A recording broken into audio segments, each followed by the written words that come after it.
एक हमारे रामानुज परंपरा में एक आचार्य हुए, उनका नाम था श्री लालाचार्य जी। क्या नाम था? श्री लालाचार्य जी। ये रामानुजाचार्य जी के शिष्य भी थे और किसी रूप में संबंधी भी थे। तो रामानुजाचार्य, बहुत ध्यान से सुनना, बड़ी सुंदर कथा। यह भी देखिए गुरु कृपा और शिष्य की निष्ठा कैसी होती है, इस विषय पर यह भाव है। तो श्री लालाचार्य जी रामानुजाचार्य जी के शिष्य थे। रामानुजाचार्य जी नित्य प्रवचन करते थे और लालाचार्य जी बैठ करके सुनते थे। एक दिन रामानुजाचार्य जी ने अपने प्रवचन में कहा कि ठाकुर जी से ज्यादा संतों को मानो, कम से कम ठाकुर जी से करोड़ गुना ज्यादा संतों को सम्मान देना चाहिए, उनको प्रणाम करना चाहिए, उनको वंदन करना चाहिए, उनके चरणों में नमन करना चाहिए। तो लालाचार्य जी खड़े हो गए, बोले देखिए मैं आपसे कुछ छुपाऊंगा नहीं, कोई आपके सामने मैं कुछ आडंबर नहीं करना चाहता, मैं सत्य आपको बता रहा हूं, ये मैं नहीं कर सकता। मैं ठाकुर जी से करोड़ गुना ज्यादा संतों को नहीं मान सकता। संतों को, भक्तों को, वैष्णवों को ठाकुर जी से करो, आप मेरे आचार्य हैं, आप मेरे गुरु हैं, आप आज्ञा कर रहे हैं, फिर भी मैं नहीं कर पाऊंगा। ठाकुर जी से करोड़ गुना ज्यादा संतों को नहीं मान सकता। तो रामानुजाचार्य जी बोले हमको अच्छा लगा कि तुमने छुपाया नहीं, बोल दिया, नहीं तो लोग हाँ कर देते, हाँ सही कह रहे हैं, ठाकुर जी से ज्यादा संतों को मानो, मानेंगे। तो रामानुजाचार्य जी बोले करोड़ गुना नहीं कर सकते तो 1000 गुना तो करो, मतलब थोड़ा ठाकुर जी से ज्यादा प्रेम करो। बोले क्षमा करें, मैं 1000 गुना ज्यादा भी नहीं कर पाऊंगा, 100 गुना। जय हो। हमने तुम्हारा दर्शन पहली बार किया। जय जय विराज।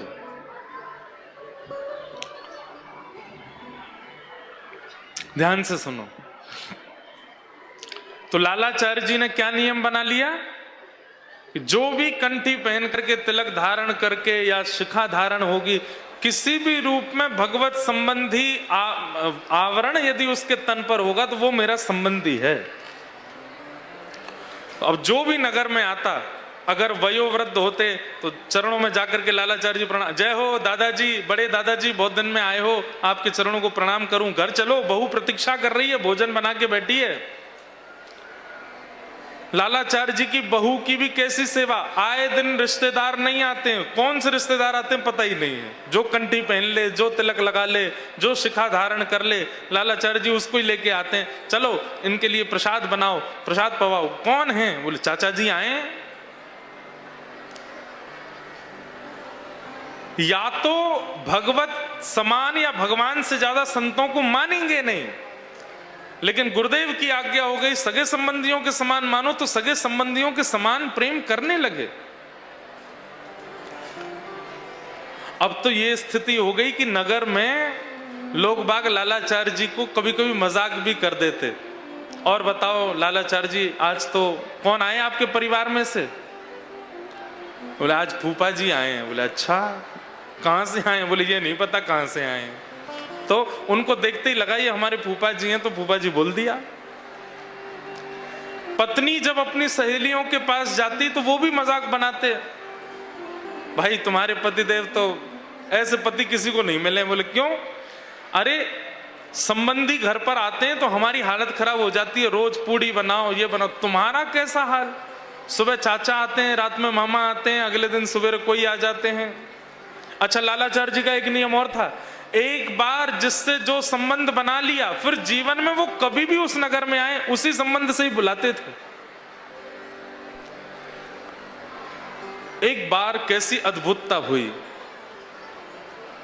कोई वैष्णव गले में कंठी माला थी और वो कावेरी जी में स्नान करने के लिए गया, और स्नान करते करते उसकी हृदय गति रुक गई और वहीं उसके प्राण निकल गए और वो कावेरी जी में ही बहने लगा।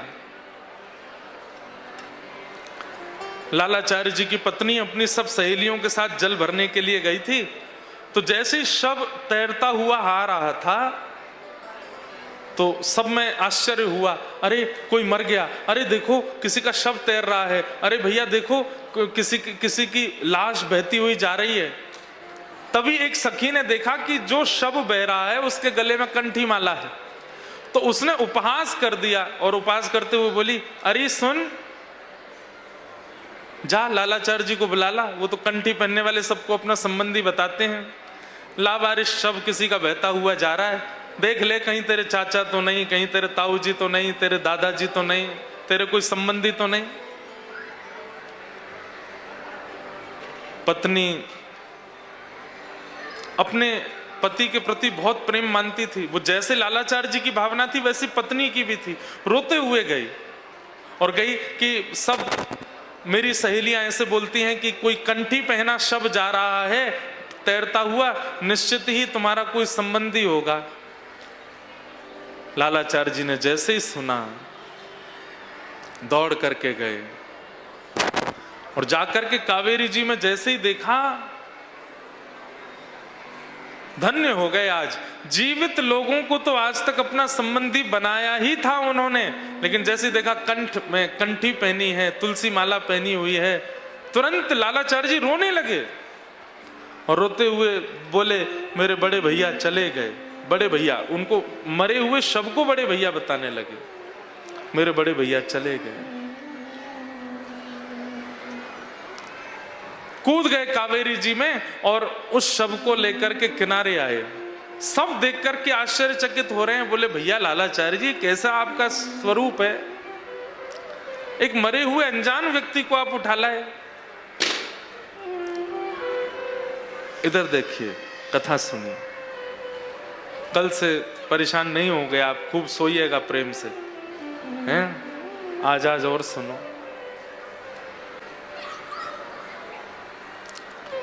शव लेकर के आए, अपने कुल पुरोहित जी के पास गए। कुल पुरोहित जी से जाकर के कहा, हे कुल पुरोहित जी, आज हमारे बड़े भैया ने शरीर त्याग दिया है, आप कृपा करके उनकी अंत्येष्टि कराने चलिए। तो बोले, लालाचार्य जी तुम्हारे कोई बड़े भैया तो है ही नहीं। भगवान आप तो जानते हैं मैं नियम में हूं, जो भी वैष्णव भेष में होता है मैं उसको अपना संबंधी मानता हूं। तो कुल पुरोहित भी बोले, देखो तुम्हारे भाव को प्रणाम है, तुम जीवित चलते फिरतों को अपना संबंधी बताते हो, ठीक है यहां तक बात, पर किसी का अंतिम संस्कार करना, और वो भी जिसका हमें कुल नहीं पता, हमें कोई उसका खानदान नहीं पता, उसका गोत्र नहीं पता, तुम कैसे उसका अंतिम संस्कार कर दोगे? लालाचार्य जी बोले, जो मेरा गोत्र है वही उनका गोत्र, मैं उनका परिवारी हूं, मैं 13 दिन तक बिल्कुल सूतकों का पालन करूंगा, मैं ही पिंडदान करूंगा, केश दान करूं, सब करूंगा, वो मेरे बड़े भैया हैं, आप करा दो। सब आश्चर्यचकित हो गए, बोले भैया अब तो ये भाव अति में हो गया है लालाचार्य जी का, मरे हुओं को अपना मान लेते हैं। कुल पुरोहित गए, कोई नहीं आया लालाचार्य जी के पास। बोले कि हम जिसको जानते नहीं उसके अंतिम संस्कार में हम क्यों जाएं? अकेले ही लालाचार्य जी ने पूरी चिता बनाई, उस पर उस शव को रखा और सारी विधियां जो होनी चाहिए वो विधि की। 13 दिन तक सूतक, अपवित्र सूतक का समय जो होता है उसका नियम किया, पिंडदान आदि सब कुछ किया। 13 दिन बाद लालाचार्य जी ब्रह्म भोज के लिए ब्राह्मणों को निमंत्रित करने के लिए गए और सब ब्राह्मणों के यहाँ द्वार पर जाकर के पत्र देकर के आए, हमारे बड़े भैया के 13वें दिवस पर 13 पर ब्रह्म भोज का क्रम है, आप सब लोग प्रसाद पाने के लिए पधारो। सबको पत्र देकर के आए। अगले दिन हलवाइयों ने आकर के खूब सुंदर सामग्री बनाई, सामग्री बना करके सब तैयारियां हो गई। लालाचार्य जी प्रतीक्षा करने लगे, लेकिन एक भी ब्राह्मण नहीं आया। सब मन में विचार करने लगे, बोले कि हम कैसे चले जाएं, पता नहीं कौन गोत्र का, कौन कुल का, कौन खानदान का, उसके घर का हम कैसे पालें। अरे लालाचार्य जी अपने भाव में रहते हैं, अपने भाव से अपने भाव की पूर्ति करें, अपने भाव में सबको क्यों खींच रहे हैं।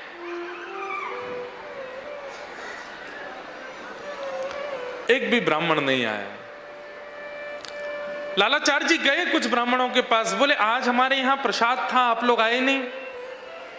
ब्राह्मणों ने कहा देखो बुरा नहीं मानिएगा, आपके संबंधी सगे तो थे नहीं जिनका आपने संस्कार किया, हम कैसे पाने आ जाएं, इसलिए हम नहीं आए। रोते हुए श्री लालाचार्य जी अपने गुरुदेव श्री रामानुजाचार्य जी के पास गए और जाकर के निवेदन किया, गुरुदेव मैंने तो आपके द्वारा प्रदान किए गए नियम का पालन किया।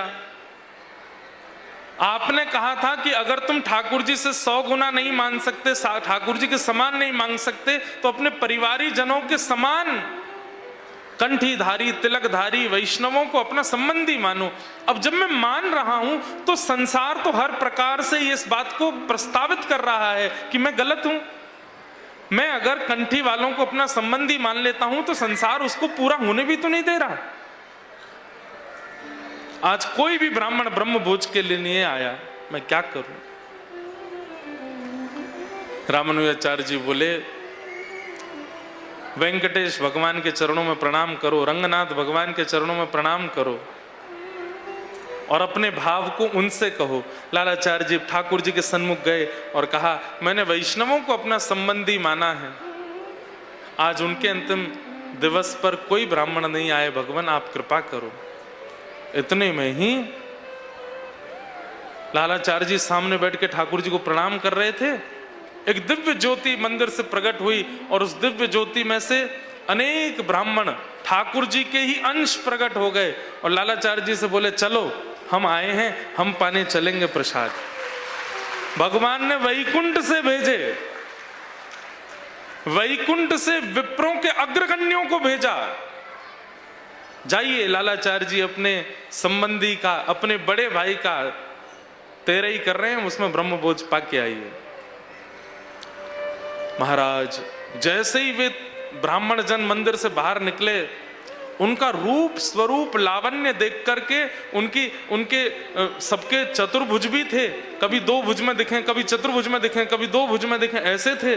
सब लोग उनको देख करके आश्चर्यचकित हो गए। सब लालाचार्य जी के यहाँ गए, पंक्ति लगा करके बैठे और तेरही का जो ब्रह्म भोज होता है सबने पाया।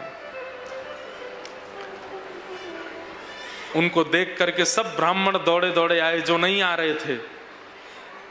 यहाँ ब्रह्म भोज पूर्ण करके वे सब तो भगवत धाम को चले गए और वो ब्राह्मण आकर के बड़ी लज्जा करने लगे। लालाचार्य जी से बोले हमसे अपराध हो गया, हमने तुम्हारी भावना को बहुत सरल समझ लिया, बहुत सहज समझ लिया, लेकिन धन्य है ठाकुर जी तुम्हारी भावना को जानते थे, इसलिए वैकुंठ से ब्राह्मणों को भेजा है। बंधुओं, लालाचार्य जी ने जिस जिस को अपना संबंधी बनाया, जिस जिस को अपना और संबंधी बनाते किसको थे?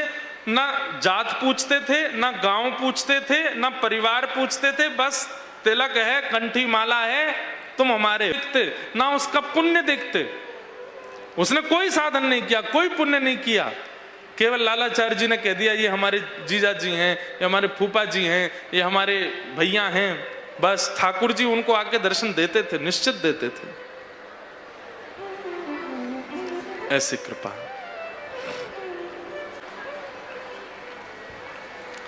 ऐसे श्री लालाचार्य जी हुए। बंधुओं, संसार में बड़े संबंध हैं, सब अपना बनना चाहते हैं, सब अपना होके दिखाना चाहते हैं, पर वास्तव में जो ठाकुर जी का है वो हमारा है, ये निश्चय कर लीजिए। जिसका ठाकुर जी से प्रेम है, जिसका ठाकुर जी से संबंध है, उससे हमारा संबंध है, ये निश्चय आप अपने चित्त में कर लीजिए। सूरदास जी महाराज अपने पद में कहते हैं, तजोरे मन हरि विमुखन को संग, जाके संग कुमति उपजत है, पड़त भजन में भंग, तजोरे मन हरि विमुखन को संग। आज के बाद आपको कोई भी वैष्णव तिलक में दिखाई दे, कोई भी वैष्णव आचरण में दिखाई दे, उससे अपना कोई संबंध निर्धारित कर लीजिएगा, संबंध स्थापित कर लीजिएगा, वही असली हमारे हैं, जो ठाकुर जी के। कल हम लोग 10 धर्म के लक्षणों पर चर्चा कर रहे थे। उस चर्चा को पूरी कर दें, 5 लक्षण कल हो गए थे और 5 बचे हैं। और फिर उसके बाद आज उत्सव मनाने के लिए हम लोग सब एकत्रित हुए हैं। सब लोग पीले पीले वस्त्र पहन करके आए हैं प्रेम से। आज दद्दा धाम का पावन प्राण प्रतिष्ठा महोत्सव आज ही विश्राम हो रहा है ना। हाँ, तो आज ही विश्राम हो रहा है, तो उत्सव के साथ विश्राम करेंगे, खूब प्रेम से नाचेंगे गाएंगे, बधाई लुटाएंगे, सबको बधाई देंगे और फिर उत्सव का विश्राम होगा। धृति क्षमा दमो स्तेयम् शौचमिन्द्रिय निग्रह धी विद्या सत्यम क्रोध दशकम धर्म लक्षणम। कल हम लोगों ने 5 लक्षणों के बारे में सुना।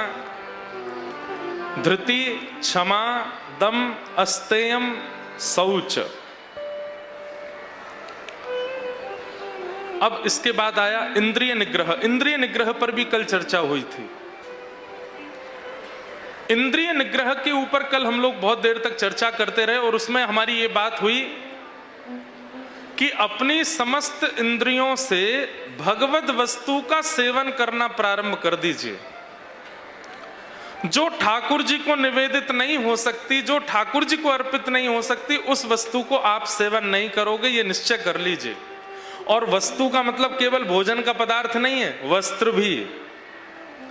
ये देखो, हम किसी पर थोप नहीं सकते सारी बातें, लेकिन आप एक चीज देखो, सब लोग इधर देखिए, इन 3 दिनों में जो वस्त्र आप पहन करके आए या जैसे आप बन करके कथा में आ रहे थे, इन 3 दिनों में उसमें स्पष्ट पता चल रहा था कि आप ठाकुर जी के संबंध के किसी कार्यक्रम में जा रहे हो। आप जब अपने घर से निकल करके यहां आते हुए रास्ते में भी जो दिखता था, तो आपको देख करके वो पहचान ही जाता था कथा में जा रहे हैं। आज तो निश्चित ही पीले पीले पहन के आए हो तो निश्चित पहचान गए होंगे कथा में जा रहे हैं। कोई तिलक लगा के आया, कोई चंदन लगा करके आया। आपकी पोशाक और आपका संपूर्ण स्वरूप बता रहा है कि आप ठाकुर जी की किसी क्रिया में जा रहे हो। ऐसी स्थिति अगर हरदम के लिए हो जाए, अब जो लोग कथा में नहीं आए वो भी कथा का स्मरण कर लेते हैं, भाई ये कथा में जा रहे हैं। अगर आप हर दिन ऐसे ही रहने लग जाओगे, चलते फिरते उठते बैठते, आपको देख करके कोई यही सोचे कहीं कथा में जा रहे हैं, कहीं कोई भंडारे में जा रहे हैं, या कोई मंदिर जा रहे हैं, कोई नर्मदा जी के स्नान को जा रहे हैं, आप कोई वृंदावन जा रहे हैं, चित्रकूट जा रहे हैं, कहीं जा रहे हैं, आप कहो नहीं नहीं घर पे ही हैं हम, तो कहीं जा नहीं रहे हैं। पर आपका स्वरूप उसके चित्त में धाम को प्रकट कर रहा है, कथा को प्रकट कर रहा है, आचार्यों को प्रकट कर रहा है। आपका वस्त्र भी एक वस्तु है, वह भी ऐसे पहनो कि उससे देख करके लगे कि निश्चित ही ये कहीं। अब आप लोग कहीं भी जाओ, फ्लाइट में जाओ, होटल में जाओ, आपके रूप स्वरूप को देख करके वहां के जो लोग आपको वेलकम करेंगे वो हेलो सर बोलेंगे, हेलो मैम बोलेंगे, कुछ भी बोलेंगे। और हमारी स्थिति, हम जहां भी जाते हैं पहले ही हाथ जुड़ जाते हैं सबके, राधे राधे महाराज जी, जय श्री कृष्ण महाराज जी, अपने आप राधे राधे निकलता है। क्यों? वस्त्र का बहुत बड़ा प्रभाव पड़ता है। इसलिए इंद्रिय निग्रह का मतलब वही पाओ जो ठाकुर जी को निवेदित होता है। ये तो है ही, वही पहनो जिससे आप ठाकुर जी के हो ऐसा लगे। पत्नी विवाह के पश्चात सिंदूर लगाती है, गले में मंगलसूत्र पहनती है, हाथों में चूड़ी पहनती है, पैरों में बिछिया पहनती है। ये उसका सौभाग्य दर्शन है, उसको देखते ही पता चल जाता है कि सौभाग्यवती है। लेकिन सिंदूर भी ना लगावे, सौभाग्य के चिन्ह धारण ना करे, और सामान्य कन्याओं की तरह घूमती रहे तो फिर लगेगा कि भाई अभी अविवाहिता है तभी ऐसे है। और फिर किसी के चित्त में आ जाएगा जब ये अविवाहिता है तो मैं प्रयास करके देखूं कि मुझसे ब्याह हो जाए, हो जाएगा। ठीक वैसे ही ध्यान से सुनिएगा, जब व्यक्ति तिलक लगा के घूमता है, गले में कंठी पहन के घूमता है, धोती पहन करके रहता है या कुर्ता पहन के रहे, किसी भी रूप में वैष्णव बन करके जब घूमता है तो जितने भी संसार के अवगुण रूपी पाप हैं वो सब समझ जाते हैं। वो भैया या के ऊपर ना जानो, क्यों विवाहित है, पहले से ही ठाकुर जी का हो चुका है। तिलक नहीं दिख रहा तुमको, गले में कंठी माला नहीं दिख रही, यहां पर आने से हमारा कोई फायदा नहीं। जितने भी दूषित विचार हैं, जितनी भी दूषित भावनाएं हैं, वो सब दूर से ही चले जाते हैं। क्यों? उन्हें पता चल जाता है ये विवाहित हैं, ठाकुर जी के हो चुके हैं। लेकिन जब हम तिलक धारण नहीं करते, कंठी धारण नहीं करते, भगवत भेष धारण नहीं करते, भगवत स्वरूप में नहीं रहते, तो फिर अवगुणों को ये लगता है ओहो क्वारा है, इसी पर चढ़ो। सारे अवगुण फिर क्रोध हो, काम हो, लोभ हो, ईर्ष्या हो, द्वेष हो, अभिनिवेश हो, अहंता हो, ममता हो, सब आते हैं और सब प्रयास करते हैं कि हमारा हो जाए, और हम हो भी जाते हैं। फिर या तो क्रोध के हो जाते हैं, या लोभ के हो जाते हैं, या मोह के हो जाते हैं। इंद्रिय निग्रह का मतलब केवल प्रसाद पाना ही नहीं है, हर वस्तु जो जीवन में है सब प्रसाद। वस्त्र भी प्रसाद की तरह पहनो कि हम ठाकुर जी के हैं ऐसा लगे, भोजन भी वही करो जो प्रसाद है। उसी स्थान पर जाओ जहां पर भगवत संबंधी कोई वार्ता या भगवत संबंधी कोई क्रिया का आपको पता चल जाए, जहां पता लगे कि ठाकुर जी के संबंध की कोई क्रिया नहीं है। बेहोश होके गिर जाओ घर में, अरे हमको तो बुखार आ गया, हम तो जा ही नहीं पाएंगे, हमसे नहीं हो पाएगा, हम कैसे चले जाएंगे।